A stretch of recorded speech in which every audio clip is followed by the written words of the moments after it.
merci beaucoup, frère Antonin, et merci aussi pour la question. C'est pas moi qui l'ai posée, c'est celui qui organise le groupe Mission, donc qui vient de vous parler.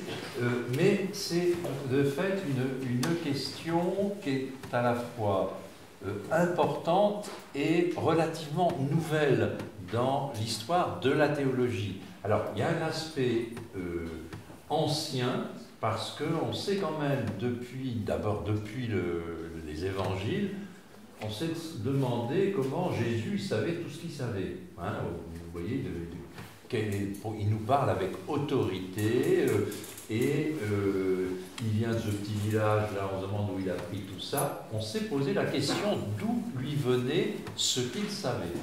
En revanche, on s'est un peu moins posé la question, au cours de l'histoire de la théologie, on a vraiment posé la question que l'on exprime comme cela, quelle est la science de Jésus? Comment sait-il ce qu'il sait? Et en effet, saint Thomas d'Aquin a abordé cette question et a donné d'ailleurs une réponse qui a nourri très profondément la théologie jusqu'à nos jours. On y reviendra tout à l'heure. Mais en revanche, vous voyez, la question, donc savoir, Jésus nous dit un certain nombre de choses, il enseigne avec autorité. Bon, ben oui, mais il n'a pas été à l'école, il n'a pas été au groupe Mission, il n'a pas été, vous voyez, il n'a pas été à l'université, donc on se demande d'où lui vient son savoir. Hein, dans le sens aussi qu'on est en train d'identifier qui il est. Hein, le Messie, le Fils de Dieu, Dieu lui-même. Comment du moins dans la période du Nouveau Testament, on hésite sur son identité, il est normal qu'en même temps, on se pose la question de son savoir.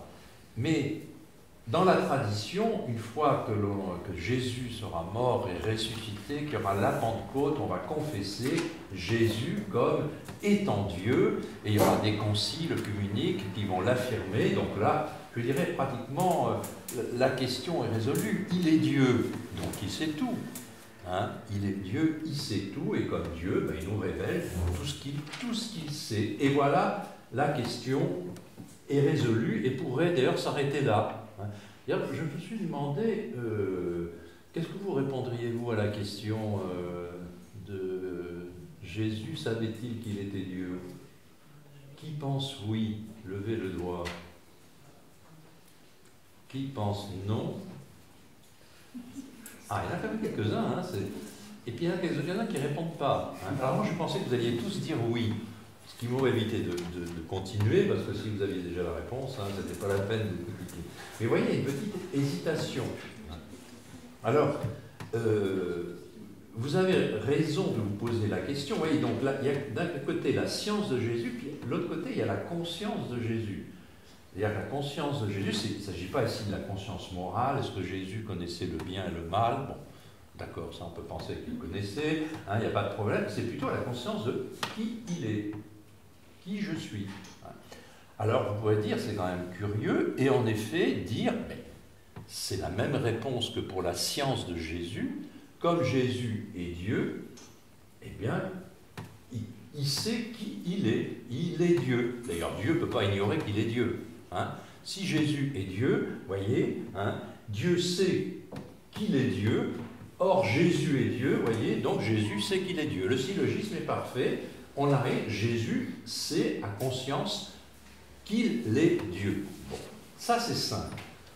Évidemment, si c'était simple, on n'aurait pas posé la question. Parce que la question va se poser malgré tout. Alors, je vous propose de faire un petit saut là. 2000 ans en arrière. 2000 ans en arrière, et quelle chance, vous êtes devenu contemporain de Jésus. Et donc, vous allez le croiser sur le chemin. D'ailleurs, si c'était lui qui était venu faire la conférence, vous auriez arrivé beaucoup plus de monde. Hein, enfin, bon, voilà. Alors, vous croisez Jésus sur le chemin, en bonne samaritaine, ou en bonne je ne sais pas quoi, et vous lui posez la question de ce soir. Alors, Jésus, un peu gêné quand même, vous posez la question, est-ce que tu es Dieu? Qu'est-ce qu'aurait répondu Jésus? Ben là, c'est facile. Il suffit de regarder, est-ce qu'il a donné une réponse dans le Nouveau Testament à ce type de question? Parce que souvent on se demande qui il est. Et d'ailleurs lui-même pose à ses disciples, et qu'est-ce qu'on raconte hein, dans la foule, qu'est-ce qu'on dit sur moi-même? Qui suis-je hein? Et alors c'est une première chose qui est étonnante, c'est qu'il n'y a pas beaucoup de textes, peut-être même pas du tout, il y en a quand même quelques-uns, mais Jésus ne se présente pas comme cela. Bonjour, je m'appelle Jésus, je suis Dieu.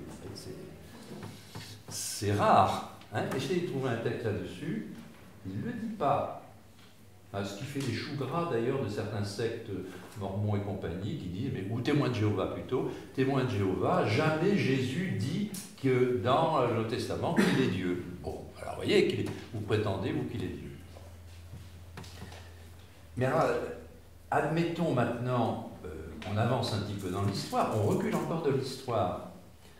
Et puis, vous allez voir cette fois-ci Joseph et Marie. Vous allez vous renseigner à Joseph et Marie. Et puis le petit, c'est juste après Noël, on anticipe là, hein.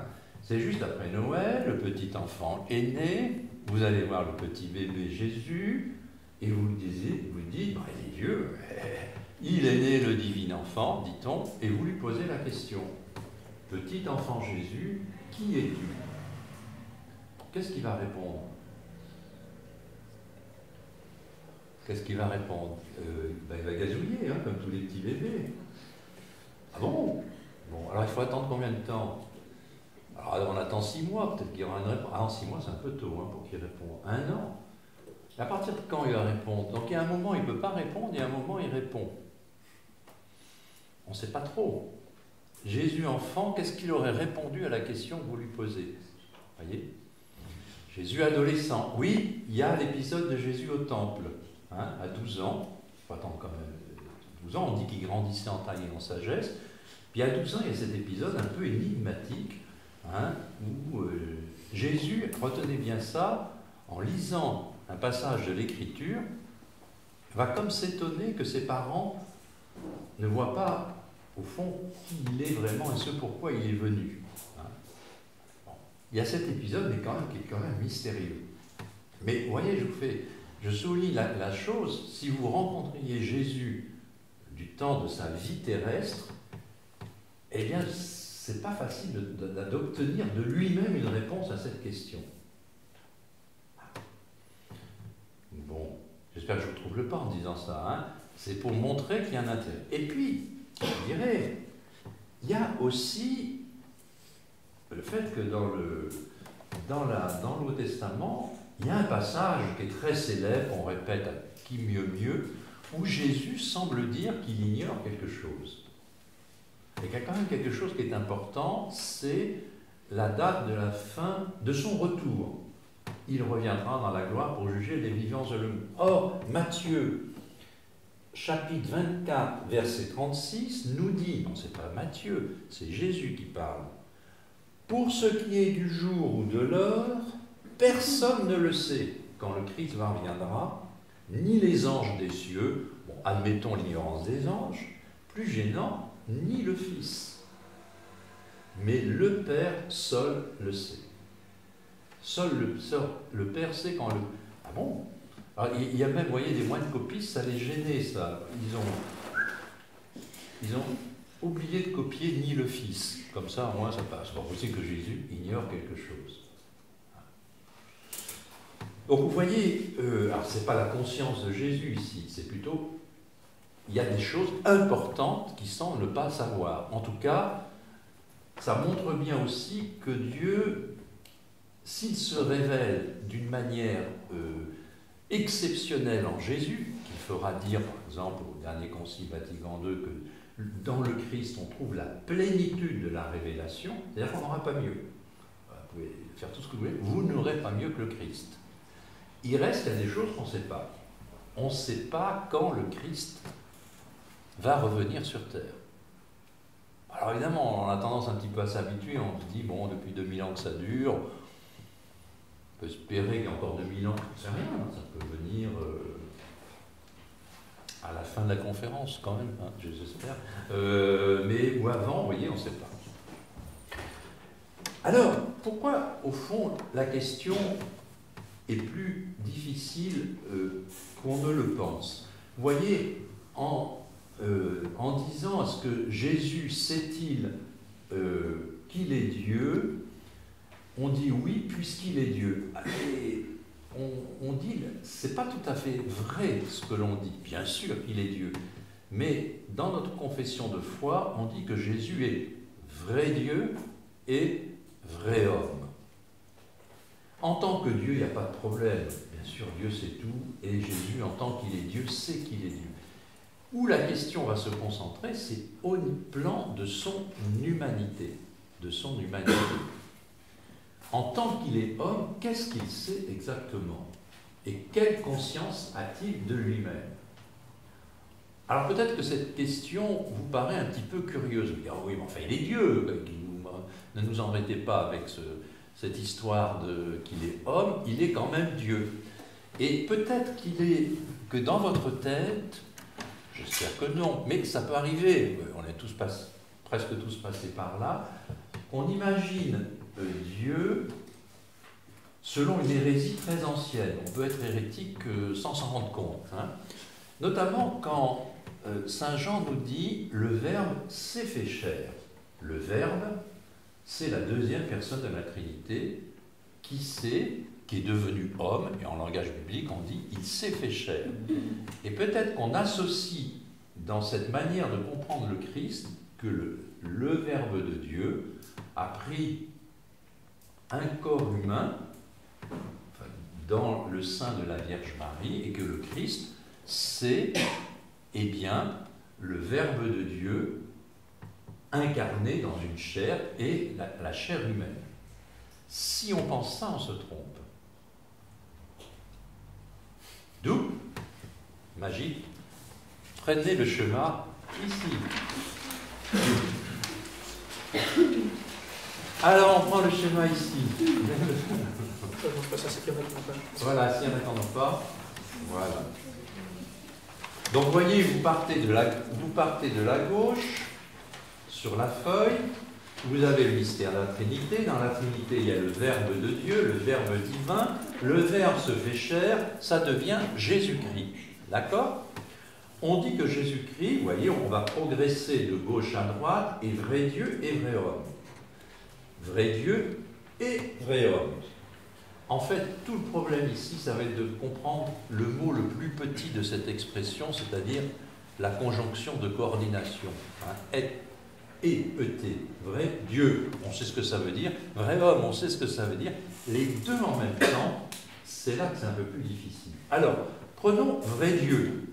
Affirmer que Jésus est vrai Dieu, ça veut dire qu'il a la nature divine. D'accord? On progresse.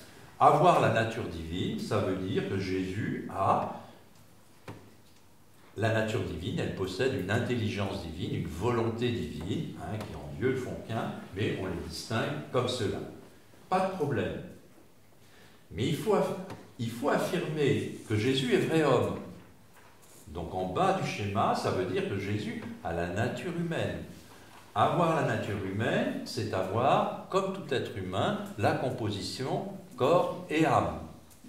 Laissons le corps avec les sens, etc. Il a tout cela, il a aussi l'affectivité, mémoire, imagination. Mais ce qui nous intéresse ici, c'est qu'il a une âme, hein, et que cette âme, comme toute âme humaine, a aussi une intelligence humaine et une volonté humaine. D'accord? Ça, c'est vraiment Jésus. Et vous voyez tout à l'heure, si on pense que le Verbe de Dieu s'est associé à un corps humain, qu'est-ce qu'on fait? On est en train de rayer l'âme de Jésus, la réalité de la nature humaine de Jésus. Et ça, c'est très dommageable, parce que si Jésus n'a pas vraiment notre nature humaine, comme disent souvent les pères de l'Église, il ne va pas vraiment nous sauver. Parce que Dieu sauve s'il s'est vraiment incarné, si vraiment il a pris la totalité de notre être humain. Donc en Jésus, il y a combien? Il y a une ou deux intelligences en Jésus.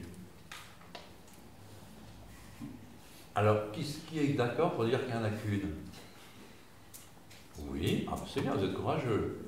Il n'y en a qu'un qui... Ah non, il y en a un autre. Qui dit qu'il y en a deux? Bon, mais vous avez raison. Vous avez raison. Et oui, ça c'est un peu... Alors, Jésus est un être exceptionnel, hein, évidemment. Nous sommes une personne, nous n'avons, dans le meilleur des cas, hein, une intelligence et une volonté. Et Jésus, ce n'est pas le cas. Il a, puisqu'il est à la fois Dieu et homme, il a une intelligence divine et il a une intelligence humaine. Or, voyez, la question, ça va être, quelle est la relation entre les deux? Quelle est la relation entre l'intelligence divine et l'intelligence humaine de Jésus? Et c'est là que notre question devient pertinente. Selon son intelligence humaine, Jésus savait-il qu'il était Dieu? Selon son intelligence divine, pas de problème. Mais selon son intelligence humaine, est-ce qu'il le savait? Est-ce qu'il le savait? Et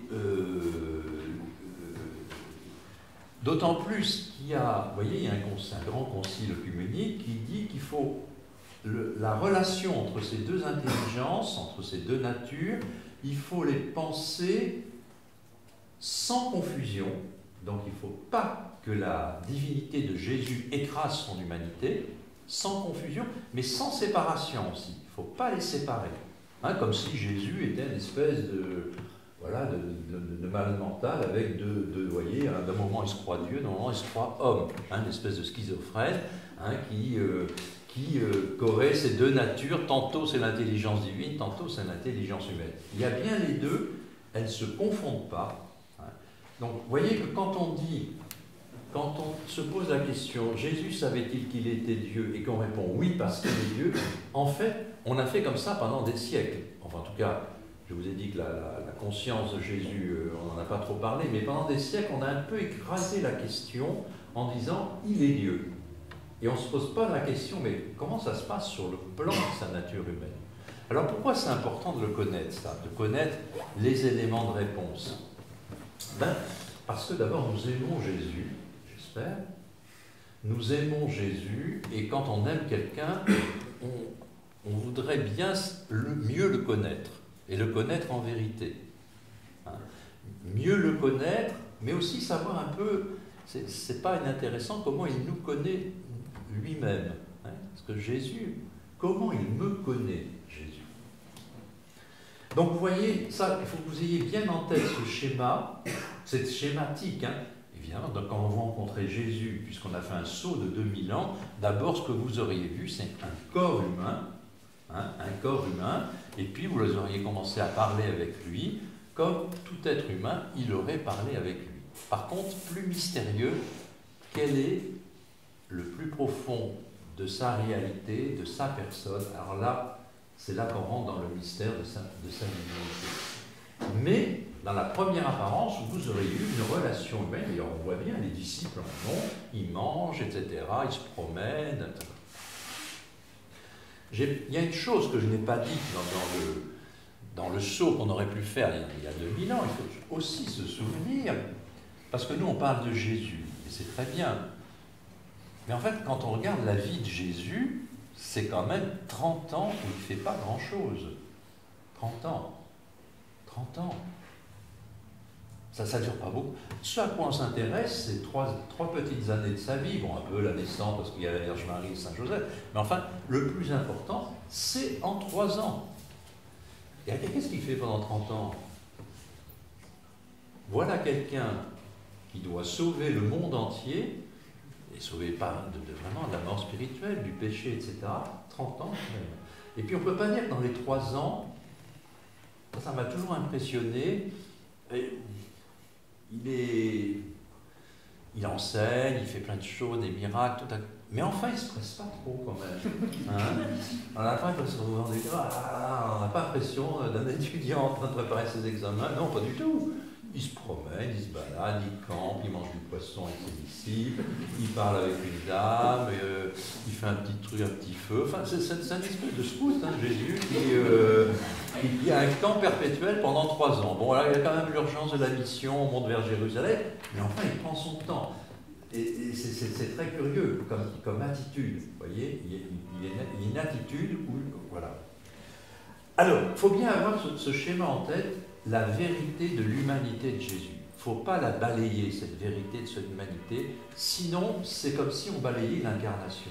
Si Dieu s'est fait homme, il n'a pas fait semblant. Il a vraiment pris une nature humaine totale. Et c'est pour cela d'ailleurs que la totalité de notre être, corps et âme, sera sauvée par lui. Parce que réellement, le Verbe s'est associé la totalité de cette nature humaine.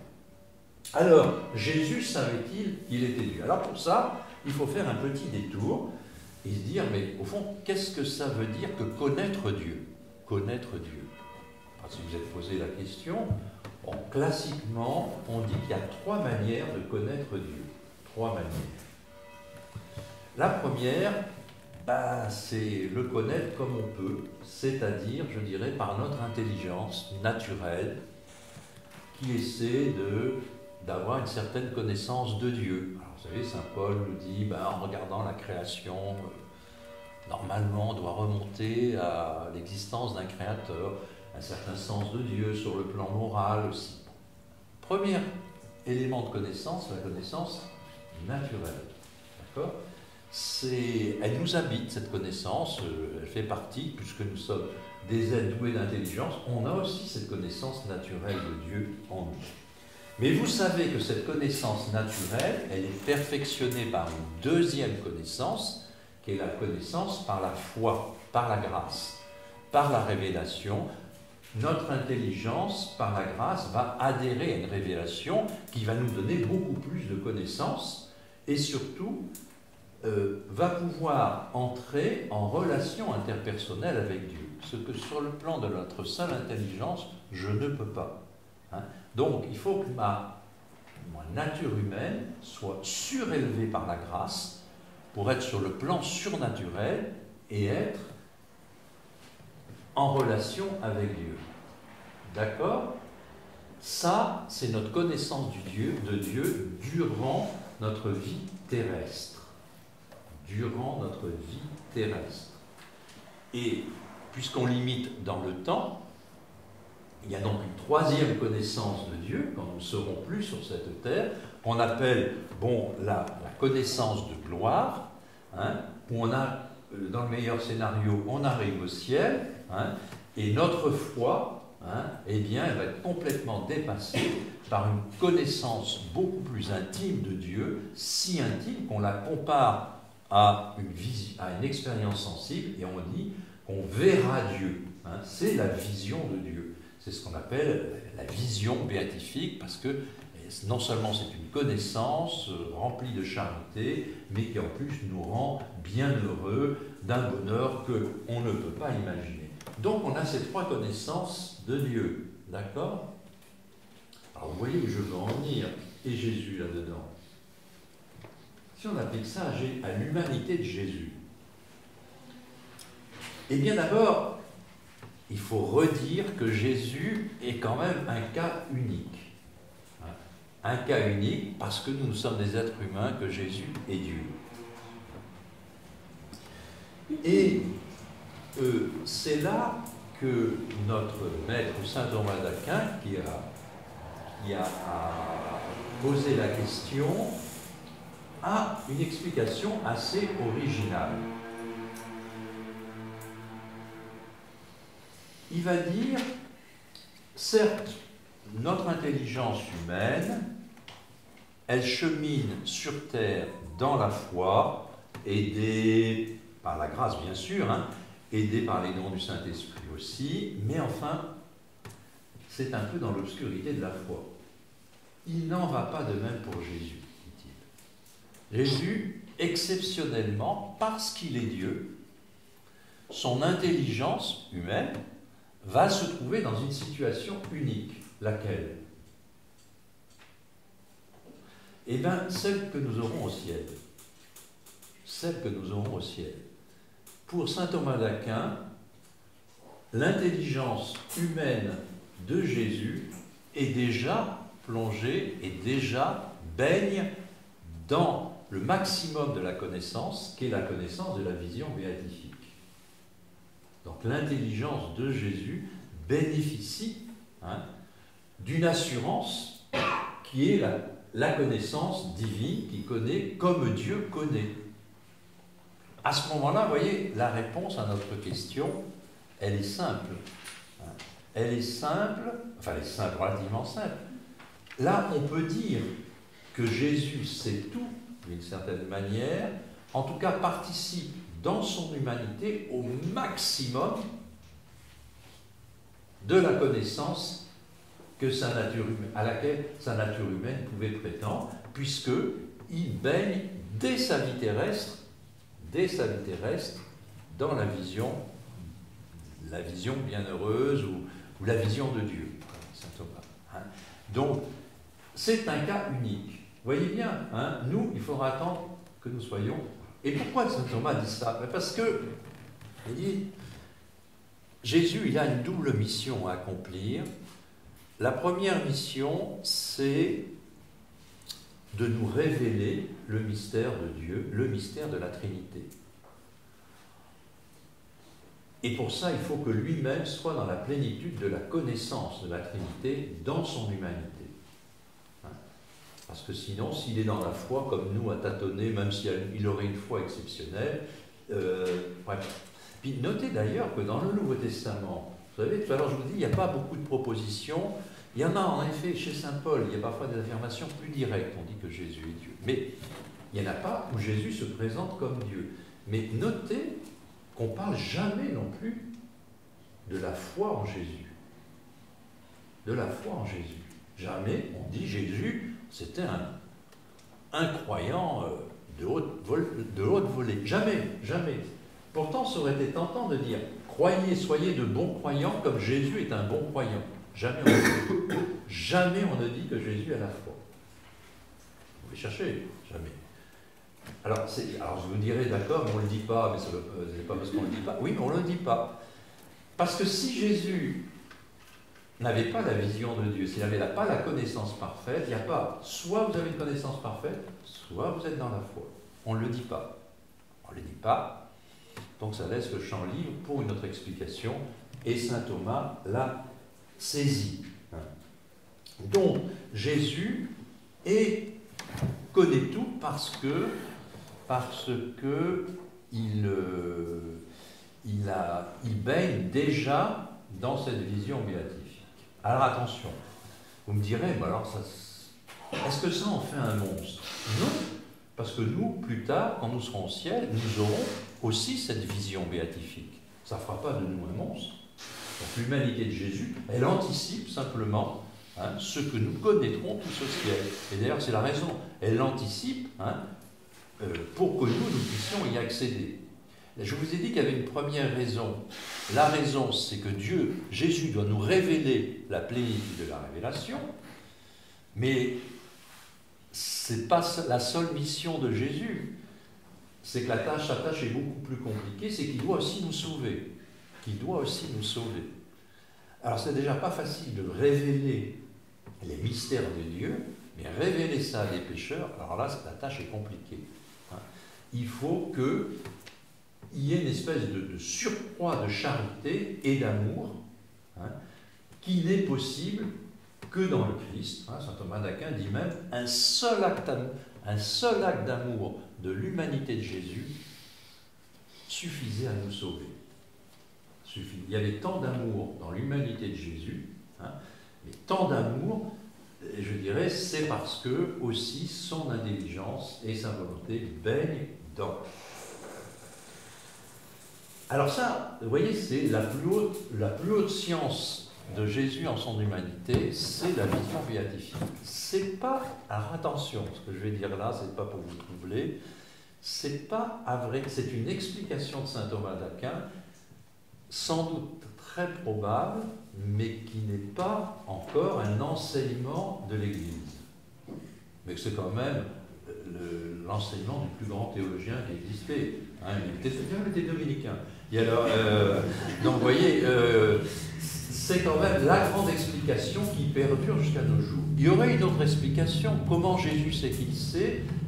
Comme d'autres personnes savent certaines choses sur Dieu. Qui, dans la Bible? Ceux qu'on appelle les prophètes. Et ça, saint Thomas d'Aquin l'exclut parce qu'il dit la connaissance prophétique, c'est pas suffisant pour nous transmettre la révélation. Et puis ça transformerait Jésus en prophète, un grand prophète. Hein, et puis voilà, comme disent les musulmans, je ne sais pas s'ils reconnaissent comme un grand prophète, mais enfin une sorte de prophète. Hein, voilà. Donc vous voyez cette explication-là. Alors il y a une question qui se pose, il y a plusieurs questions qui se posent là-dessus. Malgré tout, nous, comment on grandit en connaissance? En effet, on reçoit la foi, etc. C'est comme ça. Jésus, il ne reçoit pas la foi, ni l'espérance d'ailleurs, il a la charité qu'il déploie dans une parfaite connaissance de Dieu.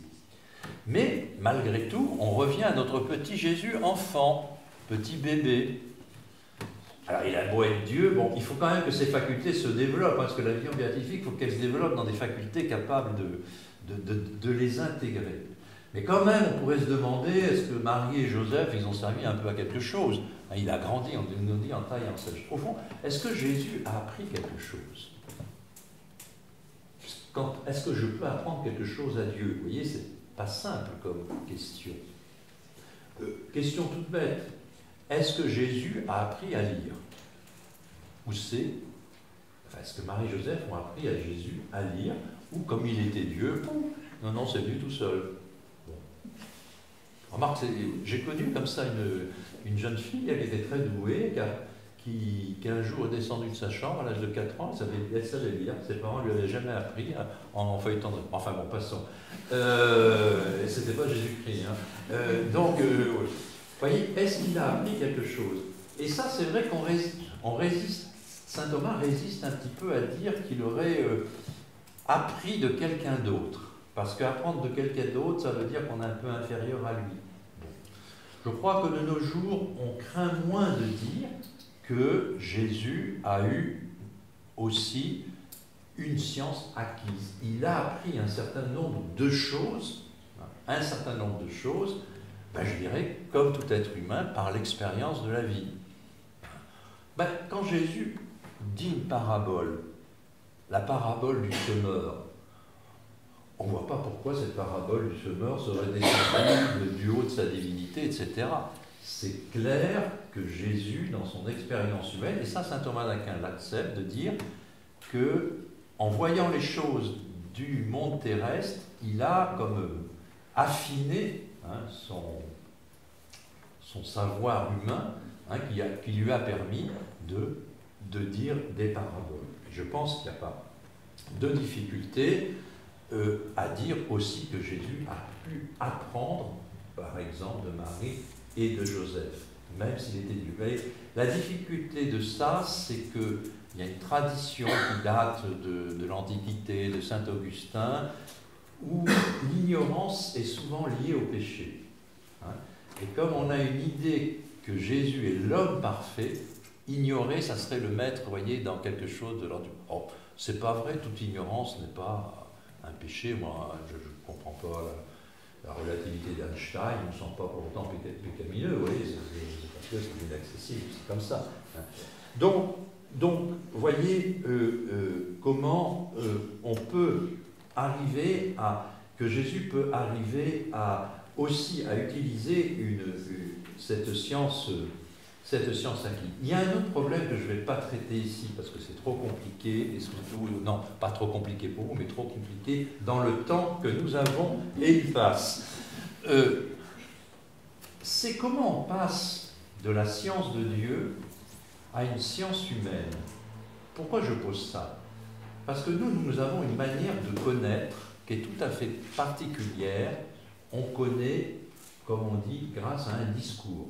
C'est ce qu'on appelle une connaissance discursive. On a des mots, on forme des mots, des verbes, des jugements, etc. Et Dieu ne connaît pas comme ça. Dieu connaît comment? Par une pure intuition de connaissance infinie. Il connaît son être comme cela. Donc, la question se pose en Jésus, comment il est passé de la science divine intuitive, parce que Jésus il parle quand même, à une connaissance discursive. C'est un peu plus difficile, cela, donc je ne l'aborde pas. Mais vous voyez, saint Thomas d'Aquin a bien repéré aussi qu'il y avait ce passage à faire, de passer d'une science en Dieu à une science vraiment humaine dans laquelle il pouvait nous parler. Alors, je m'amuse toujours, il y a un petit texte de saint Thomas, je ne sais pas si on le lit très souvent, mais vous savez, saint Thomas, il enseignait aussi. Il enseignait à des frères. Alors, enseigner à des frères, c'est pas facile, puisqu'il y a toujours des frères qui posent des questions embêtantes. Et alors un jour, Jésus il enseigne ça, que Jésus connaissait tout. Alors il y a un petit élève qui lève le doigt et dit, alors, est-ce que ça veut dire que Jésus connaissait le nombre de grains de sable qu'il y a sur le banc de la mer qui n'est pas très loin? Alors, vous voyez, question un petit peu provocante. Hein, il est Dieu, il sait tout. Oui, mais c'est un savoir qui est quand même mesuré, hein, parce qu'il décide de rendre disponible à son humanité, et je dirais aussi dans le sens de la mission qu'il doit accomplir. Et puis souvenez-vous tout à l'heure que je vous ai parlé de Jésus au temple. Jésus au temple. Il faut toujours se souvenir que Jésus a lu la Bible. Ah oui, Jésus a lu la Bible. Dans son humanité, il priait. Alors, pas le Nouveau Testament, il n'était pas encore écrit. Enfin, comme c'est lui en grande partie qui va l'inspirer, c'est comme si. Mais il a lu la Bible. Or, les pères de l'Église nous disent l'Ancien Testament, tout l'Ancien Testament nous parle de Jésus. L'annonce. Et vous pensez bien que Jésus, lisant la Bible, d'ailleurs c'est ce qu'il dit à ses parents, il dit, mais tout cela, ça me concerne. Il le dit au début de sa mission, vous avez remarqué, et à la fin de sa mission, aux disciples d'Emmaüs. Il dit, mais comment ça, vous lisez la Bible? Regardez tous les passages qui le concernent, c'est-à-dire toute la Bible, il n'a pas tout lu, mais enfin, il dit, si vous lisez tout, vous verrez que tout converge vers moi. Et ça, alors on peut dire, mais ça, il le savait de sciences divines, mais il le sait aussi parce qu'il a lu la Bible. Et je pense que on ne réfléchit pas assez sur Jésus en train de lire la Bible. D'ailleurs, c'est un encouragement pour nous à lire aussi la Bible. On lit la Bible parce que d'abord Jésus l'a lu avant nous. Alors c'est bien parce qu'il l'a lu et d'une certaine manière il l'a composé aussi. Vous voyez, il est un peu une espèce de jeu de miroir. Il compose et il compose à travers l'inspiration des auteurs. Et donc, je pense que ça joue aussi un rôle important dans l'enseignement de Jésus. Et d'ailleurs, les auteurs du Nouveau Testament ne s'y sont pas trompés. Sans arrêt, ils font des espèces de zigzags entre l'Ancien Testament et le Nouveau Testament, hein, pour montrer que, au fond, on atteint réellement l'identité de Jésus, et notamment sa divinité, hein, si on prend toute la Bible. C'est toute la Bible, hein, qui parle de Jésus. Même le grand exégète de l'Antiquité qui était Origène disait que l'Écriture, et toute l'Écriture, est vermeille du sang du Christ. C'est-à-dire que la croix du Christ, au fond, est omniprésente si on sait lire vraiment l'Écriture. Car vous voyez, et je vais arriver à ma conclusion par là, je vous laisserai poser des questions, oui, il faut. Pourquoi il est important de se poser cette question? Parce que on pose la question, on la simplifie. Jésus sait-il qui il est? Si vous répondez non, bon, d'abord, ce serait un peu curieux, ce serait le seul être humain qui ne sait pas qui il est. C'est quand même un peu curieux. Si je demande qui vous êtes, vous allez me répondre, je m'appelle, là, je suis un être humain, etc. Et Jésus, on lui poserait la question, il ne saurait pas. Bon. En tout cas, il ignorerait la partie la plus importante. Mais c'est aussi, si vous voulez, la question de l'identité de Jésus est importante, mais est importante aussi la conscience qu'il avait de sa mission. Est-ce que Jésus savait qu'il devait sauver tous les hommes? Alors vous allez vous dire, mais vous avez dit tout à l'heure qu'il avait traîné pendant 30 ans dans sa famille, enfin je ne sais pas où il était, mais enfin pendant 30 ans sans rien faire, donc il n'était peut-être pas conscient que d'un coup il s'est réveillé le matin, mais c'est vrai qu'il faut y aller sauver le monde. Non, il y a bien vous voyez, une conscience qu'il habite et la conscience de sa mission. Alors vous voyez, il y a certains qui vont dire, mais est-ce que Jésus était conscient qu'il devait nous sauver en mourant sur la croix?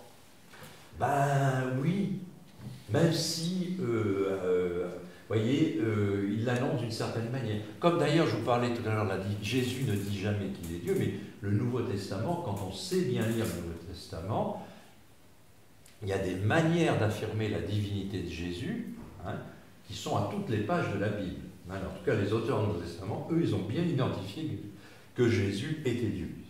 Donc, voyez, la question du sens qui je suis est important aussi pour répondre à la question qu'est-ce que je fais? Alors, qu'est-ce que je fais? C'est que je viens sauver le monde. Et pour ça, il faudra mourir sur la croix. Et ça, Jésus en a une conscience extrêmement profonde, très grave, et c'est d'autant plus étonnant, si vous voulez, que sa vie terrestre, que sa vie publique, il l'amène progressivement, mais il a aussi à former des disciples. Importante aussi est cette question pour le lien entre Jésus et l'Église. Jésus et l'Église. Pourquoi? Parce que si vous dites que Jésus ne savait pas trop qui il était, vous ne savez pas trop, il ne sait pas trop pour ce qu'il a fait. Il y en a qui ont présenté comme ça, bah, il est mort parce que ça s'est mal passé à Jérusalem, ils se sont disputés, il est tombé, il a été crucifié comme ça. Oui, mais moins vous affirmerez sur la conscience de Jésus, plus vous allez donner un rôle mal ajusté à l'Église. C'est au fond, on va dire, Jésus, c'est une invention de l'Église, quoi. Ils aimaient bien Jésus, puis ils ont construit tout un truc autour de la personne de Jésus. Ouais, mais Jésus jamais n'a jamais pensé à tout ça. Voyez le danger. Donc l'Église, au fond, serait surtout une construction humaine. Je ne dis pas que ce n'est pas en partie une construction humaine. Est-ce que c'est né de la volonté de Jésus suite à l'appel des 12, l'institution de Pierre est faite pour durer, etc., des siècles et des siècles. Vous voyez, c'est plutôt ça, notre foi. Le lien entre Jésus et l'Église dépend aussi en partie de la question qu'on apporte à la question de la conscience de Jésus. Je vous ai parlé de la conscience de sa mission, qui est très importante, évidemment, pour comprendre pourquoi Jésus agit comme cela et se laisse conduire jusqu'au mystère de la croix. Et puis, je finirai vraiment par là, le fait que l'intelligence de Jésus et sa volonté, d'ailleurs, vous voyez, on a souvent posé la question aussi sur le plan de la volonté de Jésus. Vous vous souvenez qu'au moment de l'agonie de Jésus, il a une espèce de frayeur devant la mort. Et puis il dit, non pas ma volonté, mais ta volonté. C'est là qu'on voit qu'il y a les deux volontés. Il adhère à la volonté, il doit accomplir les choses en obéissance à la volonté de son Père. Mais il a vraiment une volonté humaine. Et c'est absolument essentiel d'affirmer ça, parce que s'il n'avait pas une volonté humaine, s'il n'avait pas une intelligence humaine, s'il n'avait pas un corps humain, une imagination, une sensibilité, eh bien tout ça qui appartient à notre être ne serait pas habité par la présence de Jésus, ne serait pas sauvé parce que d'une certaine manière, Jésus l'a vécu pendant toute sa vie terrestre. Et maintenant, elle est au ciel. Donc, vous voyez, la question aussi, c'est, on revient à la question du début, c'est notre relation au Christ. Le Christ a sauvé tous les hommes. Comme je plaisantais tout à l'heure à table, je ne me souviens plus pourquoi, en disant, moi j'aime tous les Chinois. Bon, mais c'est pas grave, je ne les connais pas les Chinois. C'est pas le cas de Jésus. Il aime tous les Chinois aussi, rassurez-vous. Mais Jésus, il connaît chacun d'entre nous. Il connaît chacun d'entre nous. Ce qui est sûr, c'est qu'il les connaît actuellement parce que dans son humanité, il est dans la gloire. Il est dans la gloire et donc il peut réellement établir une relation avec chacun d'entre nous. La question peut se poser aussi durant sa vie terrestre. Vous savez, parfois on cite cette phrase de Pascal, je suis plus ou moins d'accord, mais enfin peu importe, mais elle est belle quand même, que telle goutte de sang versée par le Christ a été versée pour moi, pour Paul, Pierre et Virginie.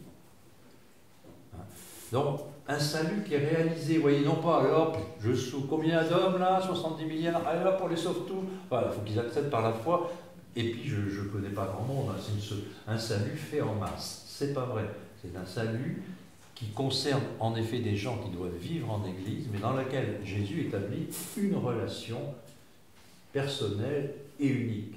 Et c'est pour ça que c'est intéressant de se poser la question, voyez, de de la science et de la conscience de Jésus. Je finirai, et vraiment par là aussi, c'est que nous, on rentre en relation avec Jésus parce qu'on reçoit la grâce de Jésus. Et vous voyez que cette grâce, c'est pas, j'allais dire, c'est pas une grâce qui tombe du ciel. Si, elle tombe du ciel, mais elle tombe du ciel en étant passée par le mystère de l'incarnation. Donc, Dieu, d'une certaine manière, a ajusté son don qu'il nous fait à partir de l'humanité de Jésus. Alors quand on dit, devenir saint, etc., c'est pas possible. Si, parce que Jésus nous donne une grâce qui est adaptée à ce que nous sommes, hein.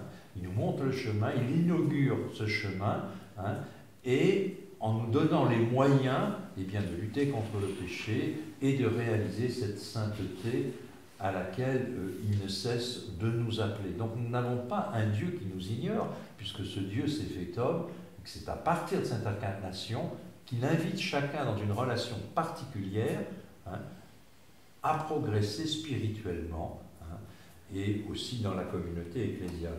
Donc c'est comme cela que Jésus nous attire à lui, et puis qu'on le rejoindra au ciel. Alors là, actuellement, Jésus, il est dans sa gloire, dans son corps glorieux, hein, dans la pleine possession, hein, évidemment, de sa connaissance. Là, il n'y a pas de problème. Il sait qui il est, mais au fond, il l'a toujours su, dans la mesure où son humanité était capable de savoir qui il était. Oui, bébé ne le savait pas, mais dès qu'il a été en possession de l'être, sa situation exceptionnelle d'être Dieu, hein, a inondé son intelligence humaine.